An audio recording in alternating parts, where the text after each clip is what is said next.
CBN e a Tecnologia, com Gilberto Sudré.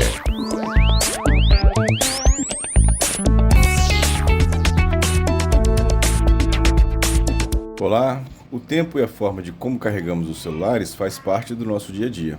Existem algumas formas diferentes de como podemos fazer isso, com suas vantagens e desvantagens. Vamos começar com o carregamento rápido. O que é o carregamento rápido? Essa tecnologia é um conjunto de tecnologias, na verdade, que permite transferir energia rapidamente entre a fonte e o dispositivo por meio da comunicação ativa entre o carregador e o aparelho para ajustar a tensão e corrente de forma segura. Assim, é possível diminuir o tempo conectado à tomada, além de aumentar a mobilidade do usuário, já que a bateria carrega de forma mais rápida que os métodos convencionais. Enquanto algumas marcas focam em aumentar a potência de carregamento, outras priorizam a eficiência térmica e a durabilidade da bateria, equilibrando desempenho e segurança. Esse processo é controlado pelos circuitos integrados de gerenciamento de energia, responsáveis por monitorar o estado da carga, regular a tensão e proteger o sistema em dispositivos eletrônicos com bateria.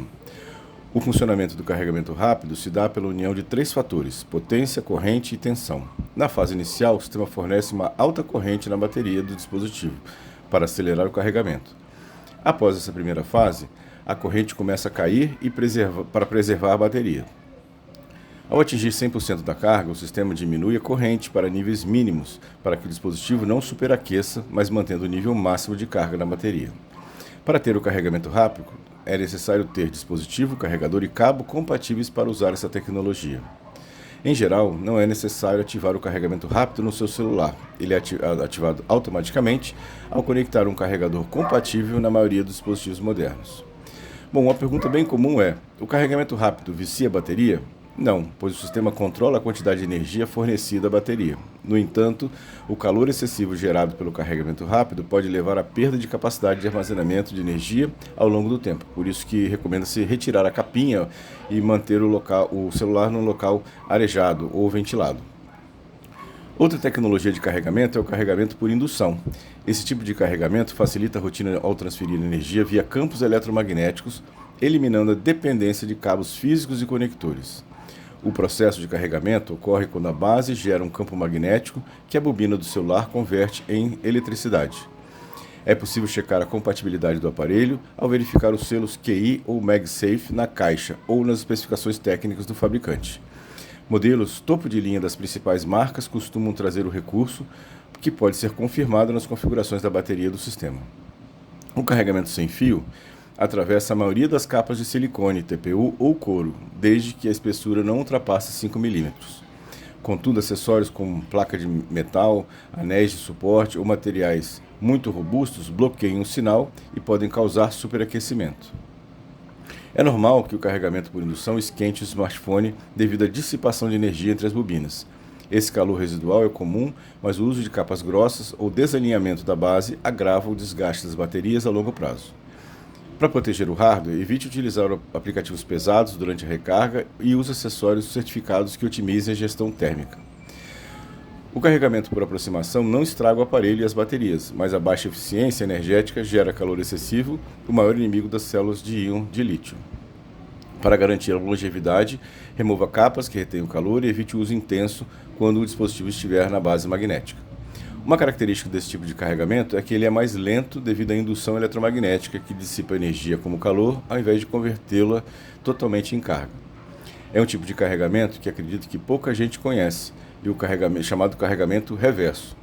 Esse carregamento reverso é uma tecnologia que transforma o smartphone em um carregador portátil e improvisado para emergências. Com esse recurso, o usuário consegue carregar um celular com outro utilizando cabos USB-C ou apenas o contato por indução. O sistema inverte o fluxo tradicional para transferir carga da bateria principal para acessórios ou outros aparelhos próximos. Embora a conexão via cabo TG seja mais estável que o método por indução, o uso frequente acelera os ciclos de desgastes do hardware principal, por isso ele deve ser uma solução somente em casos de emergência. E aí, conhecia todos esses três tipos de carregamento para o seu celular? E agora você já tem algumas opções de carregar o seu celular quando estiver, com a bateria baixa ou a carga baixa do seu celular.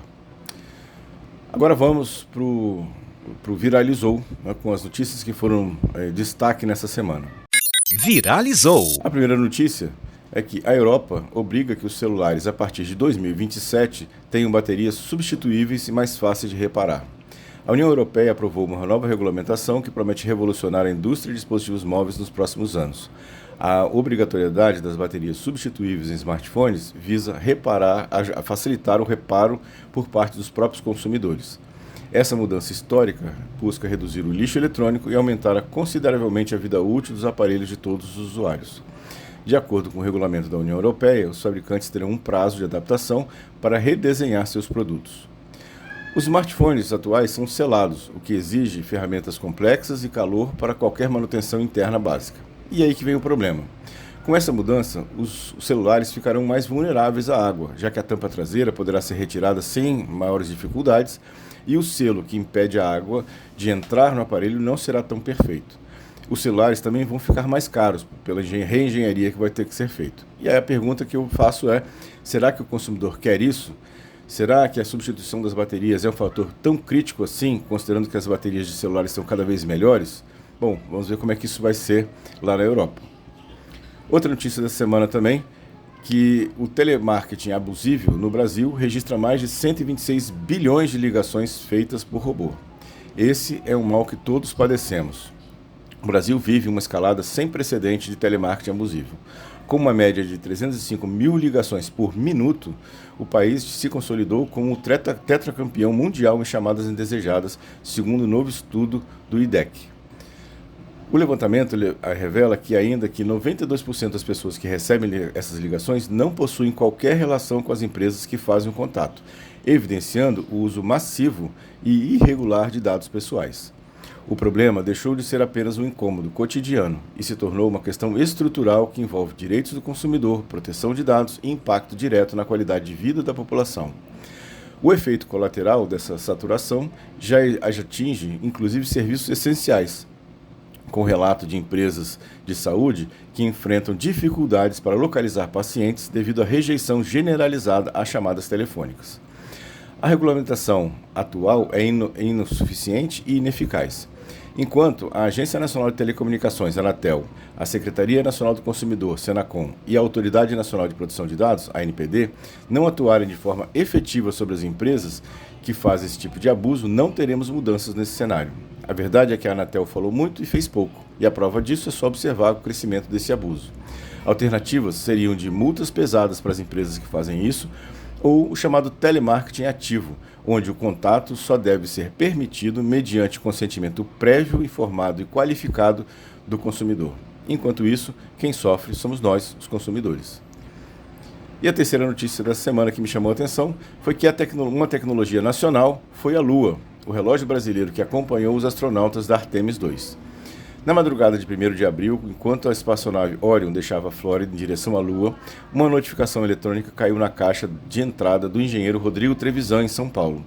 A mensagem enviada pela NASA confirmava o que ele e a equipe da startup Condor Instruments esperavam há quase 3 anos. O actígrafo que desenvolveram estava a bordo do voo tripulado mais importante desde da versão dos voos da Apollo. Mas o que é o actígrafo? O dispositivo parece um relógio esportivo comum, mas sua função é bem sofisticada. Ele carrega sensores capazes de medir a luz em diferentes comprimentos de onda e também a temperatura da pele. A combinação dessas informações permite reconstruir o ciclo de sono e vigília do usuário com precisão milimétrica. No espaço, essa capacidade é vital. A cada 90 minutos, por exemplo, a Estação Espacial Internacional testemunha um nascer e um pôr do sol. Dentro da cápsula Orion, a confusão entre dia e noite é total, e o relógio biológico dos astronautas perde suas referências. O resultado é a privação de sono, déficit cognitivo e riscos operacionais. Por que o relógio brasileiro é diferente? Existem vários actígrafos no mercado internacional, mas o brasileiro tem vários diferenciais que chamaram a atenção da agência americana. Parabéns à tecnologia brasileira e parabéns aos engenheiros. Eu sou Gilberto Sudré, desejo uma excelente sexta-feira para todos, um excelente final de semana e até quarta-feira com mais tecnologia.